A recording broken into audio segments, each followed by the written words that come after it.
أعوذ بالله من الشيطان الرجيم. بسم الله الرحمن الرحيم. يوم لا ينفع مال ولا بنون إلا من أتى الله بقلب سليم وأزلفت الجنة للمتقين وبرزت الجحيم للغاوين وقيل لهم أين ما كنتم تعبدون من دون الله هل ينصرونكم أو ينتصرون فكبكبوا فيها هم والغاوون وجنود إبليس أجمعون قالوا وهم فيها يختصمون كلا إن كنا لفي ضلال مبين إذ نسويكم برب العالمين وما ضلنا إلا المجرمون فما لنا من شافعين ولا صديق حميم ولو أن لنا كرة فنكون من المؤمنين إن في ذلك لآية وما كان أكثرهم مؤمنين وإن ربك لهو العزيز الرحيم. عزیزان گرامی، یہ سورہ شعراء کا رکوع گزشتہ مجلس میں بھی میں نے آپ کے سامنے پڑھ کر سنایا. حضرت ابراہیم علیہ السلام کا تذکرہ ہے اور بات یہاں پر آ کر رکی کہ حضرت ابراہیم علیہ السلام نے فرمایا اے اللہ میدان محشر میں مجھے رسوا نہ فرما. کون کہہ رہے ہیں؟ حضرت ابراہیم علیہ السلام دعا مانگ رہے ہیں اللہ سے، اللہ میدان محشر میں مجھے رسوا نہ فرما.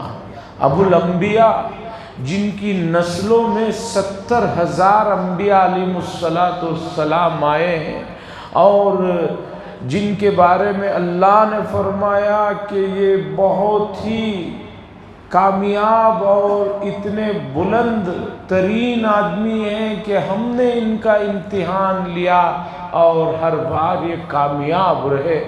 ایسی جلیل القدر شخصیت میدان محشر کی سختیوں اور وہاں کی جو کیفیتیں ہیں اس سے ڈر رہے ہیں، کانپ رہے ہیں اور اللہ سے دعا کر رہے ہیں کہ وَلَا تُخْزِنِي يَوْمَ يُبْعَثُونَ. اللہ میدان محشر میں جب اٹھایا جائے گا مجھے رسوا نہ فرما. اس دن جس دن نہ مال کام آئے گا نہ اولاد کام آئیں گے. ہر آدمی اس آیت پر جب پہنچے تو غور کرے کہ ابو الانبیاء جب یہ دعا کر رہے ہیں تو ہم سب لوگ جو ہے کس درجے کے لوگ ہیں، ہماری حیثیت کہاں ہے، ہم کس کیٹیگری میں ہیں، ہمیں کتنا اللہ سے دعا کرنا چاہیے کہ اللہ ہمیں رسوا نہ فرما. آدمی کو عزت بڑی پیاری چیز ہوتی ہے، بہت عزت کی فکریں کرتا ہے اور عزت کے خاطر بہت سی مرتبہ خاموشی آدمی اختیار کرتا ہے، بہت جتن کرتا ہے. 2-4 آدمیوں کے سامنے اپنی رسوائی برداشت نہیں کر سکتا. میدان محشر میں تمام خلائق موجود ہوں گے. آدم علیہ السلام سے لے کر قیامت تک کی تمام انسانیت وہاں پر جمع ہوگی. چھوٹے بھی ہوں گے، اس سے بڑے بھی ہوں گے، انبیاء ہوں گے، وہ تمام لوگ ہوں گے جن کے سامنے اس کا بڑا بھرم تھا.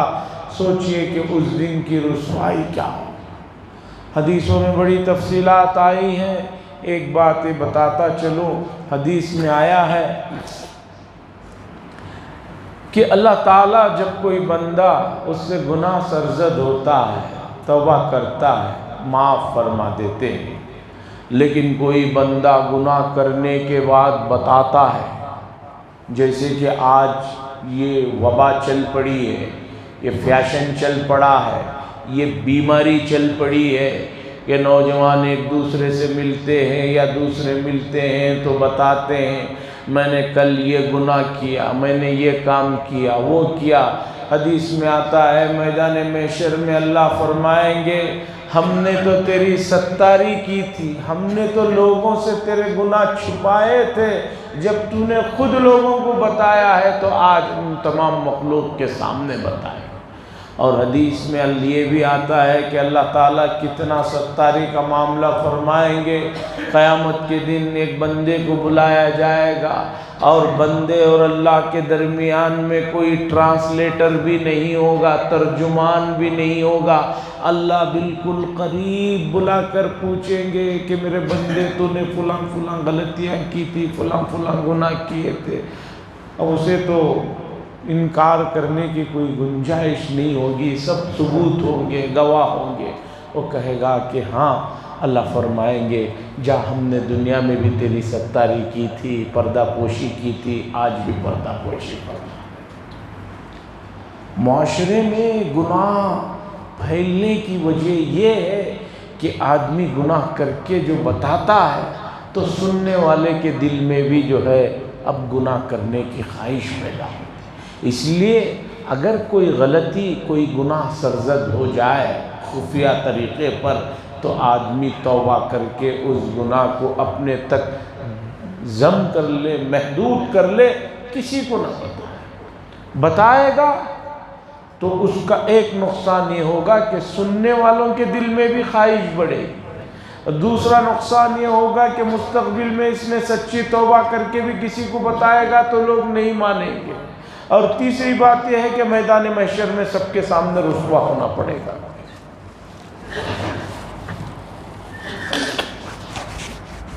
اب سنیے جو اصل آیت پچھلے اتوار جہاں پر آ کر مجلس کا اختتام ہوا تھا اس آیت کی طرف آتا ہوں. حضرت ابراہیم علیہ السلام فرماتے ہیں کہ اس دن میدان محشر میں نہ نفع پہنچائے گا کسی کو کسی کا مال اور نہ اولاد، مگر الا من اتى اللہ بقلب سلیم، مگر وہ شخص جو اللہ تعالیٰ کے پاس قلب سلیم لے کر آئے گا وہ کامیاب ہو جائے گا. یہ آیت کریمہ الا من اتى اللہ بقلب سلیم، اس کے ذیل میں مفسرین نے اور دوسرے حضرات نے بڑی تفصیلات لکھی ہیں کہ قلب سلیم کیا ہے، کہ جو لے کر اللہ کے پاس قلب سلیم پہنچے گا تو وہ کامیاب ہو جائے گا، وہ بچ جائے گا. قلب سلیم، قلب دل کو کہتے ہیں، سلیم تقریباً اردو میں بھی تھوڑے بہت لوگ یہ لفظ استعمال کرتے ہیں، صحیح، سالم، تندرست.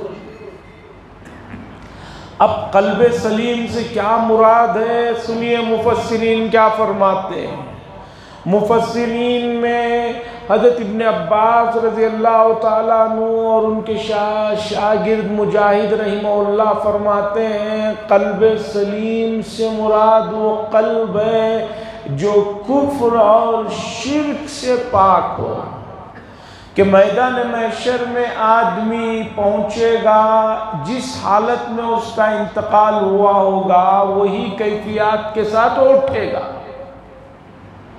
اس لیے حدیث میں آیا، رسول اللہ صلی اللہ علیہ وسلم نے فرمایا کہ حاجی اگر حج کے درمیان میں حالت احرام میں انتقال ہو جائے تو اسی طرح دفنا دیا جائے، اس لیے کہ جب وہ اٹھے گا تو لبیک پڑھتے ہوئے اٹھے گا. اسی طرح شہید کے احکامات بتانا یہ ہے کہ آپ کا انتقال جن کیفیات پر ہوا ہے میدان محشر میں انہی کیفیات کے ساتھ آپ اٹھیں گے، اٹھایا جائے گا. اس لیے انتقال کے وقت میں آپ اس کیفیت میں ہونا چاہیے کہ جس میں آپ ہر قسم کے کفر و شرک سے پاک آپ کا قلب ہو. اس لیے کہ قلب کا تعلق اندر سے ہے، وہ آپ کے علاوہ اور اللہ رب العالمین کے علاوہ اس کے اندر کی کیفیات تیسری کسی آدمی کو نہیں معلوم ہوتا.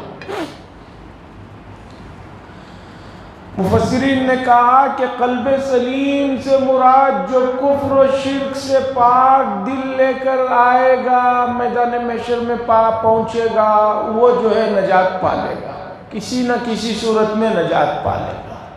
اب کفر و شرک کی تمام حقیقتیں، اس کی تمام اقسام اور اس کی جزیات اور اس کے اندر جو چور راستے ہیں، ان تمام چیزوں سے ہر مومن کو اپنی زندگی میں واقف ہونا ضروری ہے۔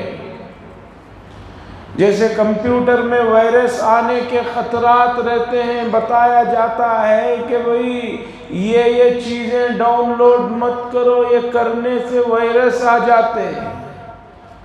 ایک پروگرام آتا ہے کہ بھئی وائرس سے پاک کرنے والا یہ سافٹ ویئر ہے، ڈاؤن لوڈ کر لو مفت۔ آپ ڈاؤن لوڈ کرتے ہیں، وہ صاف کرنے والا نہیں ہوتا، وہ جو ہے گندا کرنے والا ہوتا ہے۔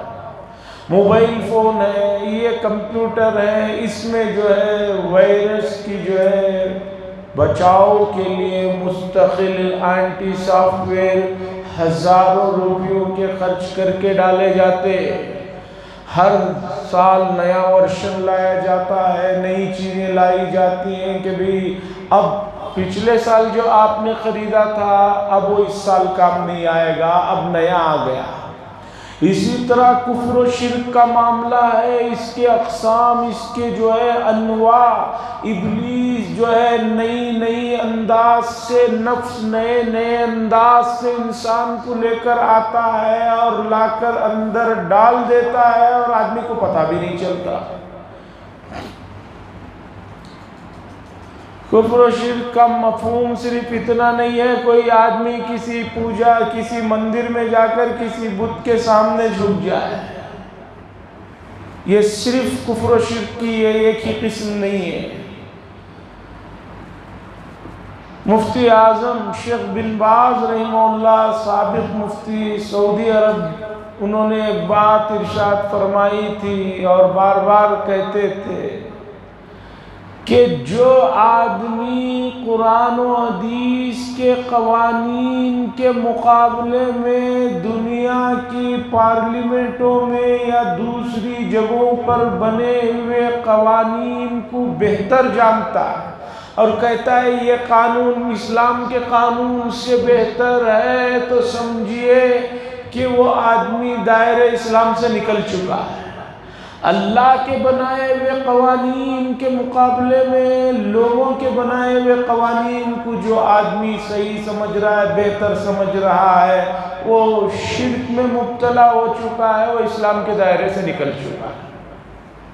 کسی بھی قانون میں، معاملات میں ہوں، خاص طور پر حدود کے معاملے میں، اسلام پر سب سے زیادہ اعتراض حدود پر ہوتا ہے۔ اسلام میں جو سزائیں ہیں، ہاتھ کاٹنے کی سزا، سنسار کی سزا، دوسری تیسری جو سزائیں ہیں، ان سزاؤں کے مقابلے میں دنیا کی دوسری طرح کے بنائے ہوئے قوانین کو اگر وہ سمجھتا ہے یہ بہتر ہے، تو سمجھیے کہ وہ اسلام کی عظمت اس کے دل سے نکل چکی ہے، اور جب نکل چکی ہے تو اسلام کے دائرے سے نکل چکا ہے۔ اس لیے قلب سلیم سے مراد جو مفسرین نے کہا کفر و شرک سے پاک دل لے کر جائے، آدمی ہر وقت اپنے دل کو جانچتا رہے کہ کہیں کفر و شرک کی کوئی قسم آ نہ گئی ہو۔ شرک صرف یہ نہیں ہے کہ جو ہے آپ اللہ کے علاوہ کسی اور کو معبود مان رہے ہیں، بلکہ حضور صلی اللہ علیہ وسلم نے فرمایا جو آدمی کوئی عمل نیک دکھلاوے کے لیے کرتا ہے وہ شرک اصغر ہے۔ یہ تو حدیث ہے۔ نماز پڑھ رہا ہے لیکن دکھلانا مقصود ہے، لوگوں کی تعریف سننا مقصود ہے، شرک اصغر ہے۔ اس طرح کا نمازی آدمی جو شرک اصغر کو لیے ہوئے ہے وہ قلب سلیم نہیں کہلاتا، اور جو قلب سلیم لے کر نہیں جائے گا وہ کامیاب نہیں ہوگا۔ نمبر 2، دوسرے مفسرین نے لکھا ہے کہ قلب سلیم سے مراد وہ قلب ہے جو اپنے زندگی میں بدعات سے بچا ہو اور سنتوں کا اہتمام کیا ہو۔ ابلیس نے امت کے ان لوگوں کو جو دیندار ہیں، جو صحیح ہیں، ان کو جب دیکھا کہ ان کو گمراہ کرنا دوسری شکلوں سے مشکل ہے، تو اس نے دین میں نئی چیزوں کو سنت کا نام دے کر اندر ڈال دیا، جس کا لوگ ارتکاب کرتے ہیں اور وہ بدعت کہلاتے ہیں۔ بدعت ہر وہ چیز ہے کہ جس کا قرآن و حدیث میں ثبوت نہ ہو اور اسے آدمی دین سمجھ کر کرے۔ تعریف کا دوسرا جز یاد رکھیے کہ بھئی آدمی اسے دین سمجھ کر کرے۔ مثال کے طور پر پنکھے حضور کے زمانے میں نہیں تھے، صحابہ کے زمانے میں یہ پنکھے نہیں تھے، اس طرح کے لائٹیں نہیں تھے۔ اب کوئی آدمی کہے بھی مسجد میں لگانا بھی بدعت ہے، کیوں؟ بھئی آپ ہی نے کہا جو چیز وہ زمانے میں نہیں تھی، حضور نے جسے نہیں کیا وہ بدعت ہے، تو یہ لائٹیں تو نہیں تھی، یہ فیانیں تو نہیں تھی۔ اس لیے کسی چیز کی پہلے تعریف سمجھو کسے کہتے ہیں۔ بدعت کی تعریف میں دوسرا جز ہے اسے آدمی ثواب سمجھ کر کرے۔ آدمی جو فیان لگایا ہے، لائٹ لگایا ہے، یہ ثواب سمجھ کر نہیں کہ بھئی یہ لگانے سے، اس کی ہوا استعمال کرنے سے نماز میں مجھے ثواب ملے گا۔ کوئی آدمی فیان چلا کر نماز پڑھ رہا ہے، کوئی بغیر فیان چلائے نماز پڑھ رہا ہے، نماز پڑھنے والے کے ذہن میں یہ بات نہیں ہے کہ فیان کے نیچے ہوا چلا کر نماز پڑھوں گا تو جو ہے ثواب ہے، بغیر ہوا کے نماز پڑھوں گا تو ثواب نہیں ہے۔ ایک چیز ہوتی ہے آدمی جو ہے اسے کر رہا ہے لیکن ثواب بھی سمجھ کر کر رہا ہے،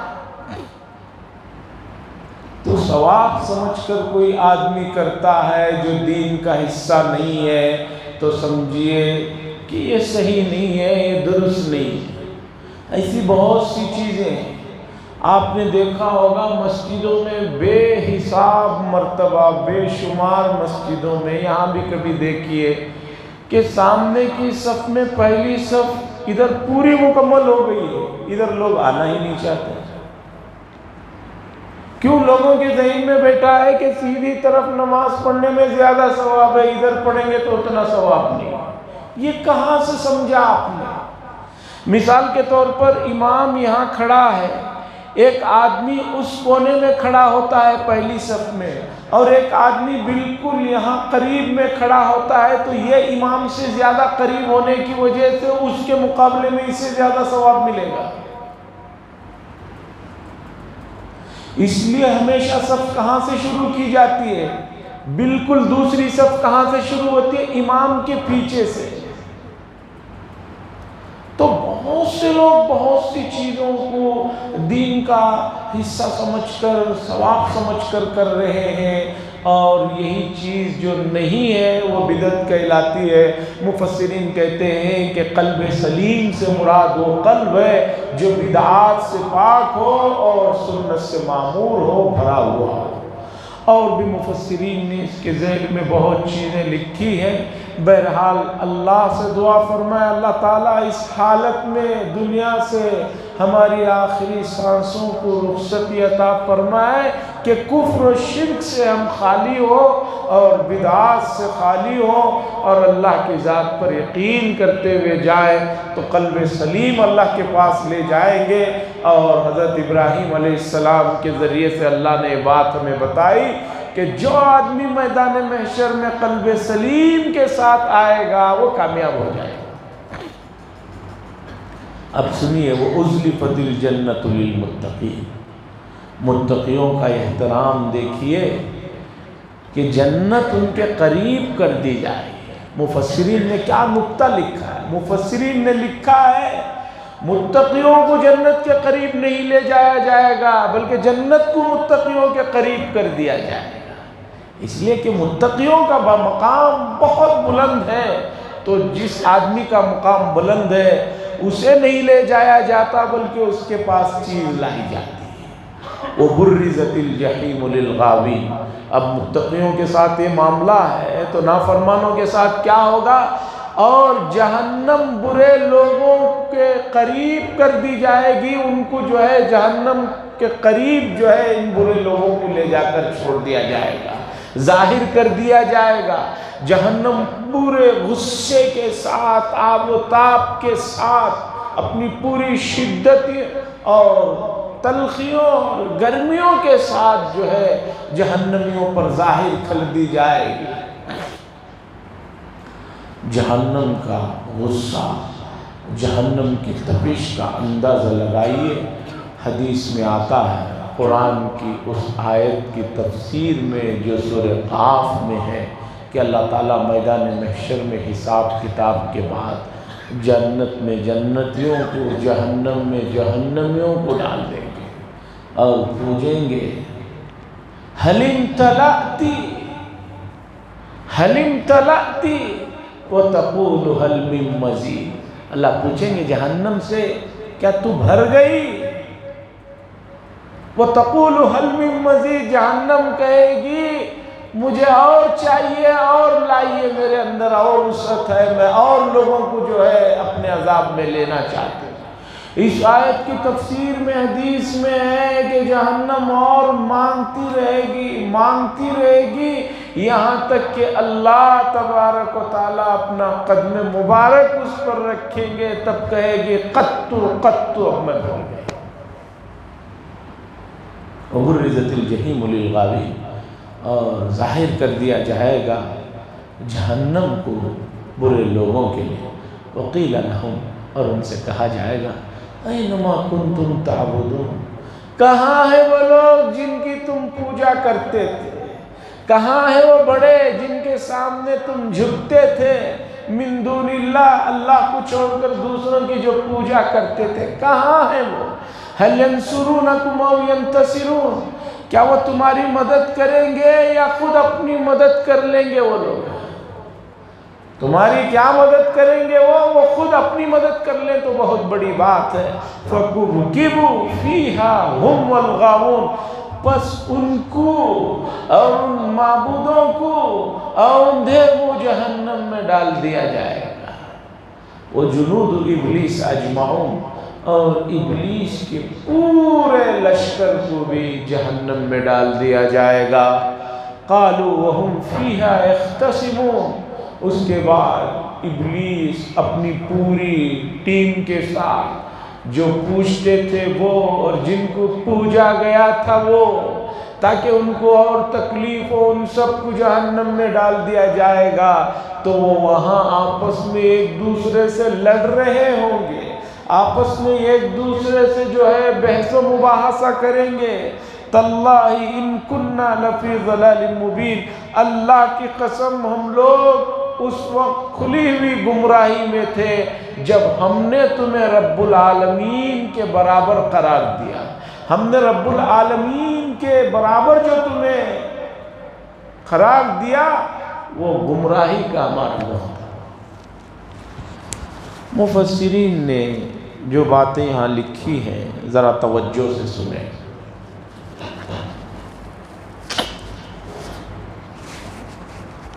مفسرین نے لکھا ہے اِذْ نُسَوِّیکُم، جب ہم نے تم لوگوں کو، معبودوں کو رب العالمین کے درجے میں رکھا، یہ ہم سے بہت بڑی گمراہی ہو گئی۔ درجے میں رکھا کیا مراد ہے؟ اس لیے کہ مکے کے مشرک اور کفار بھی یہ بات کہتے تھے کہ پیدا کرنے والی ذات تو اللہ کی ہے، آسمان اور زمینوں کو بنانے والی ذات اللہ کی ہے، کشتیاں جب سمندر میں پھنس جاتی ہیں تو ان کو نکالنے والی ذات بھی اللہ کی ہے۔ تو مشرکین تو یہ کہہ رہے ہیں کہ خالق بھی اللہ ہے، مالک بھی اللہ ہے، رازق بھی اللہ ہے، تو پھر کس چیز میں انہوں نے اللہ کے برابر ان کو قرار دیا جس کی وجہ سے آج ان کو سزا مل رہی ہے؟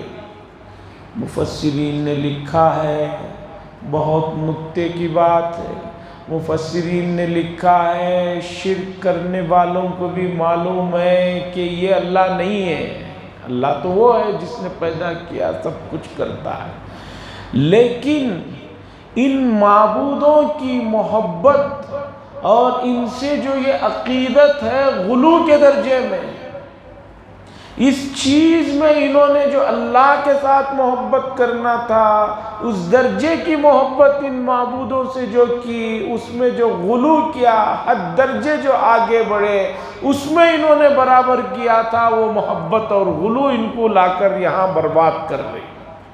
اس لیے شریعت میں غلو، کسی چیز کو اس کے مقام سے آگے لے جانے کو منع کیا گیا ہے۔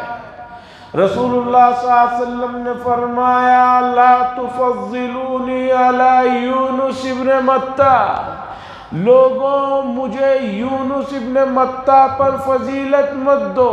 اور حضور صلی اللہ علیہ وسلم نے فرمایا کہ اللہ لعنت برسائے ان یہود و نصارہ پر، انہوں نے اپنے انبیاء کی محبت میں اپنے آپ کو اتنا بڑھایا یہاں تک کہ انہوں نے عیسیٰ علیہ السلام کو نعوذ باللہ اللہ کا بیٹا بنایا۔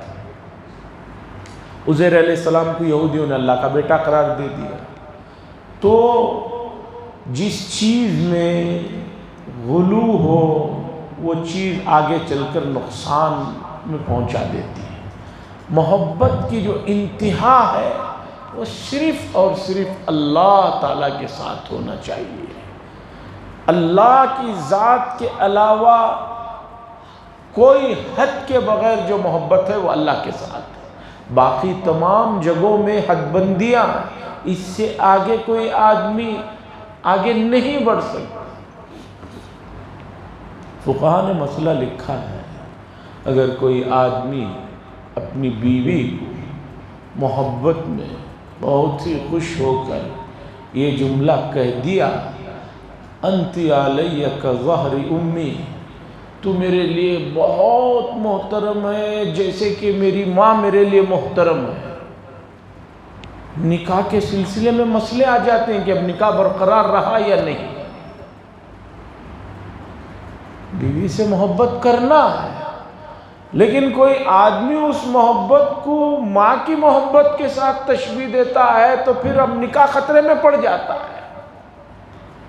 بہت سی ایسی چیزیں ہیں، اس لیے مفسرین نے کہا کہ ان لوگوں نے اپنے معبودوں سے جو محبت اور عقیدت میں غلو کیا وہ نقصان دہ ہے، یعنی مانتے تو وہ بھی تھے کہ اللہ ہی خالق ہے، تو اعتدال میں چیز ہونا چاہیے۔ وَمَا ضَلَّنَا إِلَّا الْمُجْرِمُونَ، اور نہیں گمراہ کیا مگر ہمیں ان بڑے مجرموں نے۔ فَمَا لَنَا مِن شَافِينَ، وہ کہیں گے آج ہمارے لیے کوئی سفارشی نہیں ہے، وَلَا صَدِيقٍ حَمِيمٍ، اور کوئی سچا غم گسار دوست بھی نہیں ہے۔ فَلَوْ أَنَّ لَنَا كَرَّةً فَنَكُونَ مِنَ الْمُؤْمِنِينَ، پس کاش بے شک اگر ہمیں بھیج دیا جائے دوبارہ دنیا میں تو ہم لوٹیں گے مومن بن کر۔ وہ تو ہمیشہ کفار یہی کہتے ہیں میدان محشر میں، ایک موقع ہمیں دے دیا جائے ہم جا کر ایمان کے ساتھ آئیں گے۔ بھئی اب پھر ایمان غیب پر کہاں رہا؟ اب جب جہنم دیکھ لیے، میدان محشر دیکھ لیے، اب آ کر آپ ایمان لے کر واپس جائیں گے تو وہ تو ایمان بالغیب نہیں رہا، اب تو وہ جو ہے مشاہدے کا ایمان ہوا۔ پھر اس مشاہدے کے ایمان پر تمہیں جنت اور تمہیں انعامات کیسے دیے جائیں گے؟ ایمان تو بالغیب جو ہے مطلوب ہے۔ الذین یؤمنون بالغیب ویقیمون الصلاۃ ومما رزقناہم ینفقون۔ حضور صلی اللہ علیہ وسلم نے جو چیزیں بیان کی، آپ کو یقین مانو پھر اس پر ایمان لاؤ۔ اور رہی بات کہ حضور صلی اللہ علیہ وسلم صحیح کہہ رہے ہیں یا نہیں کہہ رہے ہیں، یہ اگر ذہن میں سوال ہو تو رسول اللہ صلی اللہ علیہ وسلم کی خاص طور پر نبوت سے پہلے کی 40 سال کی زندگی دیکھ لو۔ ما جربنا علیک کذبا قط، کہ دشمن بھی کہہ رہے ہیں کہ پوری زندگی میں ہم نے آپ پر جھوٹ کا تجربہ نہیں کیا، کبھی آپ نے جھوٹ بولا ہی نہیں۔ جو شخص 40 سال جھوٹ نہ بولے، جو عمر کے آدمی کو جھوٹ بولنے کو دل کرتا ہے، بچپن میں بچے شرارت میں جھوٹ بولتے ہیں، جوانی میں آدمی کچھ حاصل کرنے کے لیے بولتا ہے، 40 سال ایک شخص نے زندگی میں یہ جھوٹ نہیں بولا ہے، یہ دھوکہ نہیں دیا ہے، 40 سال کے بعد وہ شخص جھوٹ بول رہا ہے، یہ کیسے سوچا جا سکتا ہے؟ ان فی ذلک لآیہ، بے شک اس میں بہت سے نشانیاں ہیں مکے والوں کے لیے، ابراہیم علیہ السلام کے واقعے میں عبرتیں ہیں۔ وما کان اکثرهم مؤمنین، ان میں سے اکثر لوگ جو ہے ایمان نہیں لاتے۔